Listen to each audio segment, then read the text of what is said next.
Hi, it's Amanda the Nail Polish Hound, and in today's episode of the Dupe Detective I'm looking at my gold nail polishes, excluding glitters.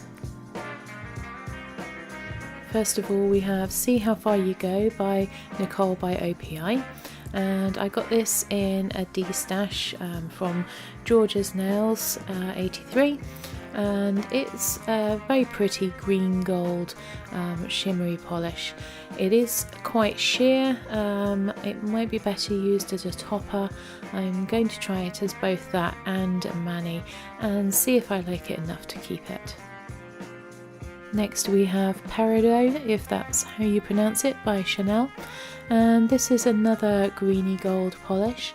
This one is opaque and I have used it once for stamping, but honestly it's not the type of colour that I will wear, and I've got this one lined up to go to a friend. The next one is another polish that I got from George's Nails 83 D-stash, and this is Aurelie's Voyeuristic Adventure. I did initially think that this one might be quite sheer as well, but I was pleasantly surprised that it's actually quite opaque, and it's a lovely colour.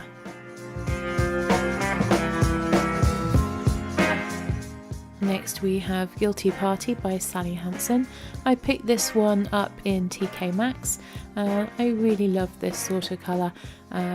It's quite opaque on the nail, surprisingly. Looks very pretty, especially as an accent nail.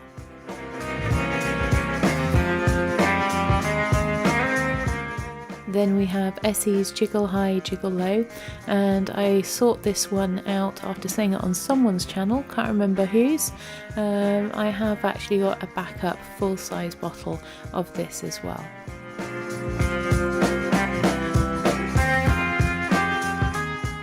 This one is Gold Foil Effects by Barry M, and this is my favourite gold polish for stamping with.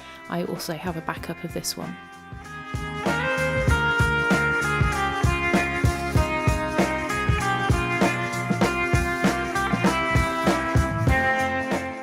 I also have this little gold stamping polish by Born Pretty, which is for when I want something a little bit more glitzy.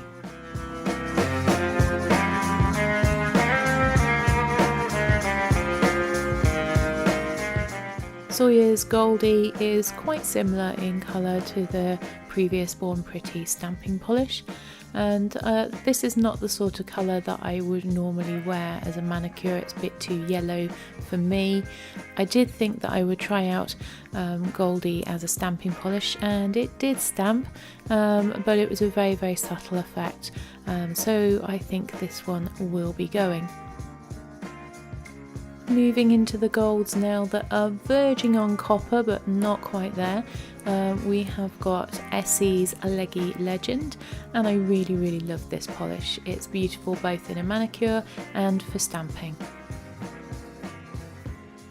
And then finally we have this Mini by Ciati in the colour Gold Digger. I saw this on someone else's channel, again I can't remember who. I thought it was going to be lovely for stamping with. Unfortunately it's too sheer to stamp with. I do like the colour though, and I will be trying it out in mani and seeing if I want to keep it for that. So as you can see here, the Orly, the Sally Hansen and the Essie are all quite similar. The Orly is just a little bit pinker toned, but I do really love this shade of nail polish and I'm pretty sure that I will use it. So for the moment these will all be staying. The Born Pretty and the Zoya are not far off in colour, and since the Zoya doesn't really stamp very well, I will be passing this one on. And the final two that were quite similar was Essie's Leggy Legend and the Ciati Gold Digger. There's a slight difference here, with the Gold Digger being a little less warm than the Essie, so I will be keeping them both for the moment. So here they are all together on the swatch wheel. I left out all of the rose golds, and as I said earlier, anything that started to verge too much further into copper, I'll save those for another comparison. So I hope you've enjoyed this video, and I'll see you in the next one.